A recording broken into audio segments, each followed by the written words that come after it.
Innal hamdalillah fatiris samawati wa rafi'iha wa basitil ardi wa wadi'iha wa alimil asrari wa sami'iha ahmaduhu hamdan syakirin li an'amihi radim bi kismihi bi karamihi. Asyhadu an la ilaha illallah wahdahu la syarika lah wa asyhadu anna Muhammadan abduhu wa rasuluhu la nabiyya ba'dah. Allahumma sholli ala Muhammadin wa ala alihi wa sahbihi ajma'in, amma ba'd. Ya ayyuhalladzina amanu taqullaha haqqa tuqatih wa la tamutunna illa wa antum muslimun. Ya ayyuhan nasu taqu rabbakum allati khalaqakum min nafsin wahidah wa khalaqa minha zawjaha wa basa minhuma rijalan katsiran wa nisaa'a wattaqullaha alladzi tasaaluna bihi wal arham innallaha kana 'alaikum raqiba. Ya ayyuhalladzina amanu taqullaha wa qulu qawlan sadida yuslih lakum a'malakum wa yaghfir lakum dzunubakum wa may yuti'illaha wa rasulahu faqad faza fawzan 'azima. Wa qala Allah ta'ala aidan fi kitabihil karim, a'udzu billahi minasyaitonir rajim. Wal yakhshal ladzina law taraku min khalfihim dzurriyyatan dhi'afa khafu 'alaihim falyattaqullaha wal yaqulu qawlan sadida. Wa qala aidan rabbana waj'alna muslimaini laka wa min dzurriyyatina ummatan muslimatan laka wa arina manasikana wa tub alaina innaka antat tawwabur rahim.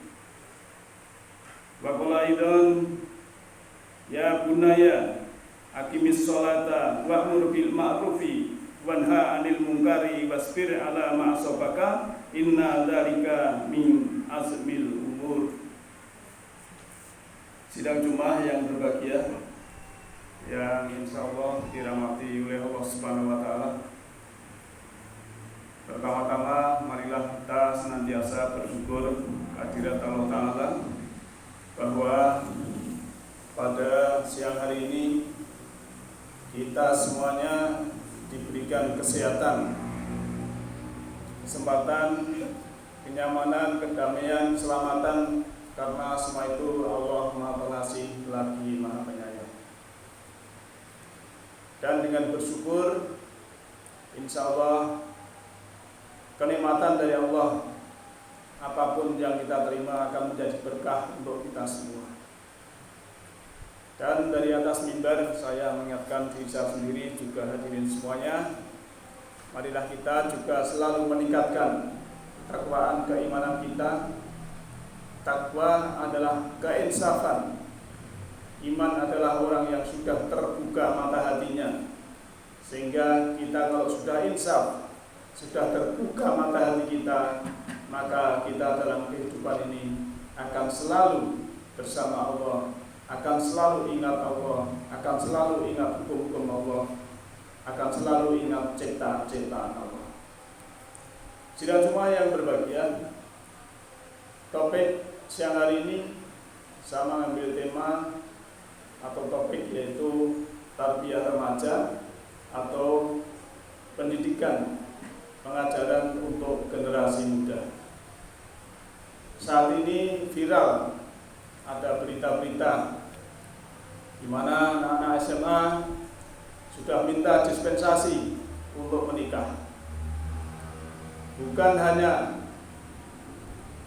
terjadi satu kota, tapi ada beberapa kota. Ini yang menjadikan prihatin kita semua selaku orang tua. Oleh karena itu maka kita akan melihat petunjuk dari Al-Quran, di mana kewajiban kita selaku orang tua, kewajiban kita selaku hamba Allah yang diamanati berupa generasi atau anak-anak kita. Kita mulai membuka dalam surat An-Nisa surat 4 ayat 9. A'udzubillahi minasyaitonirrajim. Wal yakhshal ladina law taraku min khalfihim dzurriyyatan dhi'afa. Dan hendaklah takut kepada Allah orang-orang yang seandainya meninggalkan di belakang mereka generasi yang lemah. Istilahnya diafan. Lemah apanya? Ya, lemah kesehatannya, ya lemah akidahnya, lemah imannya, bahkan bisa juga lemah sosial ekonominya. Maka hendaklah kita takut. Artinya apa? Kita harus memperhatikan generasi kita. Kita perhatikan. Khawfu alaihim. Di situ adalah yang mereka khawatirkan kesejahteraan mereka. Wal yattaqullaha, dan adalah mereka insaf, mereka sadar kepada Allah. Wal yaqulu qaulan sadida, dan adalah mereka dalam menasihati itu dengan perkataan-perkataan yang sadida, yang baik, mengucapkan perkataan yang benar, yang santun pada generasi itu, dalam arti memberikan tutur kalau bahasa Jawanya. Orang tua itu harus memberikan tutur atau nasihat sembur, modal, semampunya.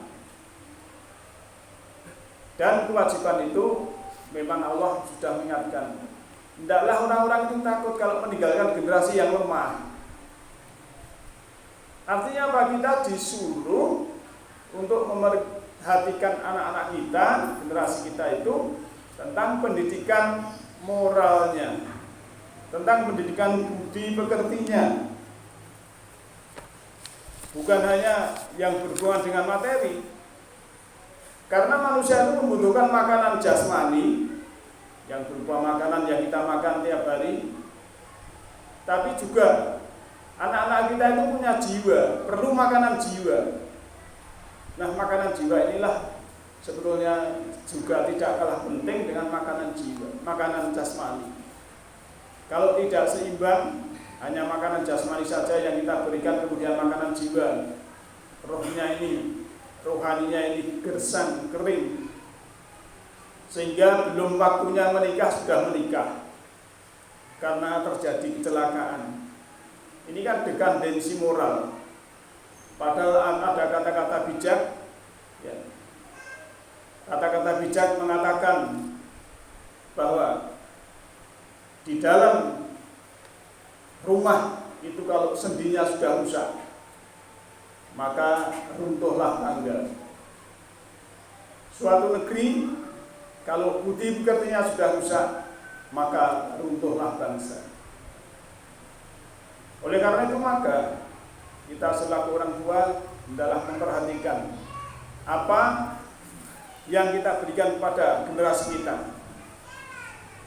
Sebagaimana Nabi Ibrahim itu juga berdoa pada Allah, ya, dalam surat Al-Baqarah 128, Rabbana waj'alna muslimaini lak, ya Tuhan kami, jadikanlah kami berdua ini orang-orang yang muslim, orang-orang yang pasrah, orang-orang yang patuh, orang-orang yang tunduk, orang-orang yang berserah diri laka kepadamu, ya Allah.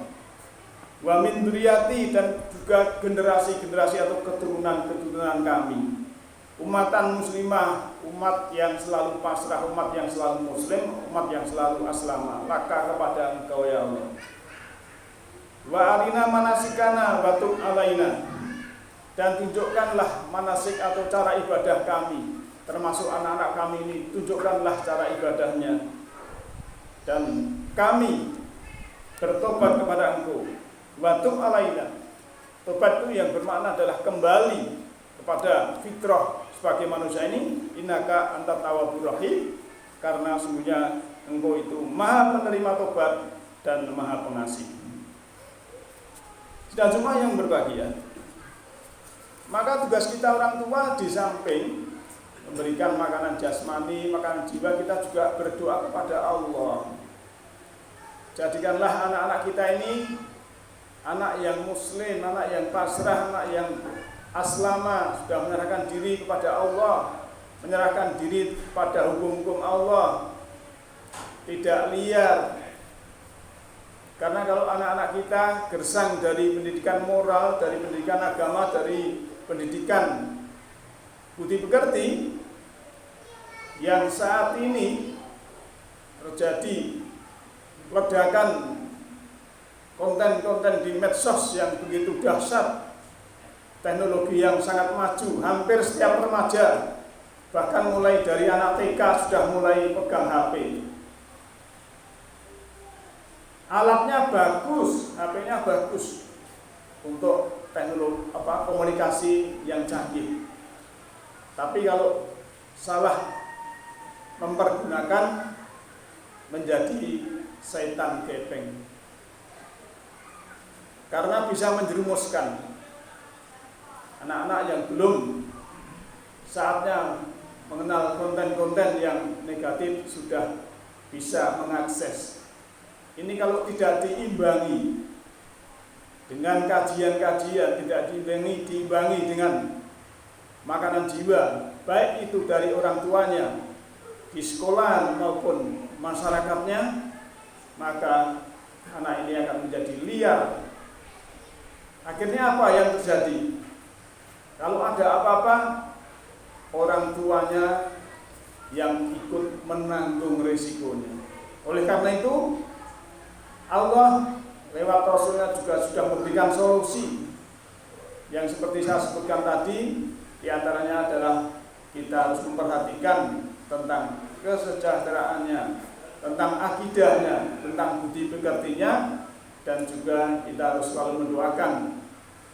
Maka dibuatkan oleh suatu kisah yang baik, karena Al-Quran itu adalah ahsanul qasas, kisah yang baik, di mana dalam surat Luqman, surat 31 ayat 17 disebutkan Luqman adalah bisa sebagai orang tua biologis oleh anaknya, tapi juga bisa sebagai orang tua spiritual. Mengatakan, ya bunaya, hai anakku, aqimis sholat, tegakkanlah sholat, wa'mur bil ma'ruf wanha 'anil munkar, dan jauhilah, maksud saya wa'mur bil ma'ruf, dan kerjakanlah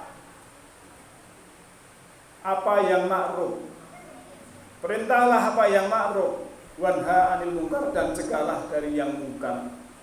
Wanha 'anil munkar bisa berhentilah dari kemungkaran. Wasbir ala ma asobak, dan kamu menjadi orang tua harus sabar dengan apa-apa yang menimpa engkau. Kalau kita mendidik anak kita, memberikan nasihat pada anak kita yang masih sekolah, hei anakku, kamu harus sabar apa yang menimpa engkau. Selesaikan dulu pelajaran ini, sekolahmu ini, sampai tamat SMA, SMK, nanti baru cari kerja atau kuliah lagi. Kalau sudah mampu secara lahir batin, ekonomi, bolehlah kamu menikah. Jadi orang tua itu perlu mengarahkan. Kalau sampai kita diam saja, anak pulang malam kita diam saja, anak pergi nggak pamit kita diam saja, akhirnya apa yang terjadi? Kalau pergaulannya, perginya itu dengan teman-teman yang soleh, yang solihah, tidak masalah.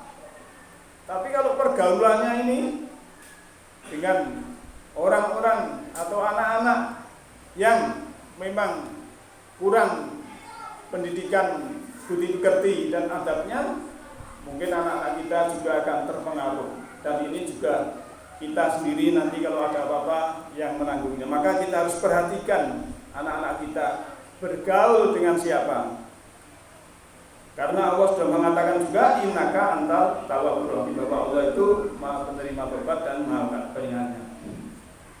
Maka di situ juga disebutkan inna dzalika min azmil umur, bahwa sungguhnya yang demikian itu adalah termasuk hal-hal yang diwajibkan, hal-hal yang penting. Jadi mendidik anak untuk mengerjakan sholat itu suatu hal yang penting, karena sholat itu bisa tanha anil fahsya'i wal munkar. Sholat itu bisa mencegah dari keji dan munkar. Sholat daim selalu terhubung dengan Allah, artinya juga anak kita akan selalu ingat kepada Allah. Selanjutnya ayat 18-nya, wala tusair khaddaka linnasi wala tamsi fil ardi maraha. Dan janganlah kamu memalingkan mukamu dari manusia karena sombong, dan janganlah kamu berjalan di muka bumi dengan angkuh. Nasihat seorang bapak kepada anaknya, Luqman kepada anaknya, ini budi pekerti yang sangat luar biasa. Ya, jangan kamu itu memalingkan mukamu dari manusia. Maksudnya setiap manusia itu harus kita hormati, kita hargai. Karena kita dulu dari diri yang satu, umat yang satu, kita harus saling menghargai, saling menghormati, tidak saling merendahkan, tidak saling bermusuhan. Ini harus kita tanamkan pada anak kita. Wala tamsi fil ardi maraha. Dan janganlah kamu itu berjalan di muka bumi dengan sombong. Sombong itu bukan hanya berjalan kaki, lalu berkendara dengan sombong bisa. Knalpotnya brong, ya, digleyer-gleyer, itu sombong itu. Orang yang muslim, orang tuanya yang muslim harusnya anaknya diingatkan. Itu kesombongan. Mungkin kamu nanti kalau ketabrak di jalan karena mengganggu orang, begitu kamu jatuh mungkin yang menolong itu juga malas misalnya gitu. Karena semesta ini sangat adil, apa yang kita berikan kebaikan akan kembali pada diri kita kebaikan. Maka tugas kita juga memberikan hal yang demikian kepada anak kita dengan sopan, dengan santun, dengan bahasa yang baik, dengan bahasa kasih sayang. Hai anakku, ya, kerjakanlah sholat, dan juga kamu jangan memalingkan dirimu dari manusia. Semua manusia itu harus kita kasih sayangi, karena Islam ini kasih sayang, Islam ini rahmatan lil alamin. Dan juga kamu jangan berjalan di muka bumi ini dengan sombong. Tidak boleh sombong, takabur, membanggakan diri. Orang yang sombong itu ibarat luka. Luka itu kena air sedikit aja sudah sakit luar biasa. Orang yang sombong itu, kalau orang Jawa kesenggol sidik sudah marah. Itu orang yang sombong, karena merasa paling super. Dan ditutup ayat innallaha la yuhibbu muhtalan fakhur. Ya, innallaha la yuhibbu kulla muhtalin fakhur. Sesungguhnya Allah tidak menyukai orang-orang yang sombong dan membanggakan diri. Kalau Allah tidak suka dengan orang yang sombong, berjalan di muka bumi, ya, dengan kendaraan dengan kemaki misalnya kalau bahasa Jawanya, itu Allah tidak suka. Berjalan dengan tunduk patuh, memberikan kesempatan pengendara yang lain untuk berjalan dengan nyaman. Kalau jadi manusia sudah tidak menjadikan nyaman orang lain, ini artinya dia sudah gagal menjadi manusia, karena hanya menuruti hawa nafsu. Dan orang yang menuruti hawa nafsu itu nanti ujung-ujungnya bisa menyembah kepada hawa nafsunya, menuhankan hawa nafsunya, yang di situ oleh Allah Ta'ala, Allah sudah mengatakan tidak menyukai. Artinya apa? Kalau tidak menyukai, ya resikonya tanggung sendiri. Oleh karena itu maka kesimpulan dari topik siang hari ini, marilah kita perhatikan generasi kita, dan sebagai penutup oleh BKKBN itu dalam keluarga itu ada 8 fungsi keluarga. Yang pertama adalah fungsi agama, karena agama ini adalah tujuannya juga bisa melindungi diri kita sendiri dari kejahatan diri kita sendiri. Jadi agama Islam ini untuk kita ini melindungi atau memproteksi diri kita ini dari kejahatan keburukan diri kita sendiri. Fungsi yang kedua adalah fungsi sosial budaya. Kita harus bersosial dengan baik, menghargai budaya setempat yang tidak bertentangan dengan wahyu Allah. Memberi sopan santun, menghormati, kerja bakti, gotong royong, saling membantu itu budaya yang baik. Ya, takziah, walimatul urus, itu semua harus kita kerjakan. Jangan sampai kita punya anak suruh taruh aja malas-malasan. Itu membantu orang lain sangat baik. Dan fungsi yang ketiga adalah cinta dan kasih sayang. Karena Islam adalah rahmatan lil alamin, sesuai dengan fungsi yang ditulis ataupun dianjurkan oleh BKKBN atau Badan Kependudukan dan Keluarga Berencana Nasional ini. Dan yang keempat adalah perlindungan. Kita harus melindungi anak-anak kita, generasi kita. Dan yang kelima adalah reproduksi. Kita harus memberikan pengertian kepada anak kita. Mungkin anak perempuan kalau kamu sudah haid juga harus hati-hati, dijaga yang baik-baik, jangan istilahnya sembarangan. Karena ada sesuatu bisa hamil dan lain sebagainya. Memberikan pengertian tentang reproduksi ini. Kemudian ada sosialisasi pendidikan, kita harus memberikan caranya sosial, pendidikan dan juga ada fungsi ekonomi. Ya, anak-anak kita jangan hanya dibiarkan main HP saja. Kita berikan pekerjaan, membantu orang tua untuk produktif. Dan yang kedelapan adalah fungsi lingkungan, adalah kita menjaga lingkungan dengan anak-anak kita itu kita berikan pendidikan. Ada sampah segera kita taruh di tempat sampah. Ini hal-hal yang kecil ini sebagai orang yang sudah beriman. Orang beriman itu harus otomatis ada hal yang tidak baik harus kita singkirkan. Ada duri di jalan harus segera kita singkirkan. Itu namanya automatically, yang istilahnya orang beriman yang sudah sensitivity. Sudah sensitif sesuatu yang tidak baik karena ingin membantu orang lain. Nah, semoga kita semua dan bisa memberikan pendidikan pada generasi kita menjadi anak-anak yang soleh solehah. Jalanallahu wa iyyakum minal faizinal aminin wa qulana wa iyyakum bi sudatihi ibadi sholihin. A'udzubillahi minasyaitonir rajim. Wa qul rabbi bil warham wa anta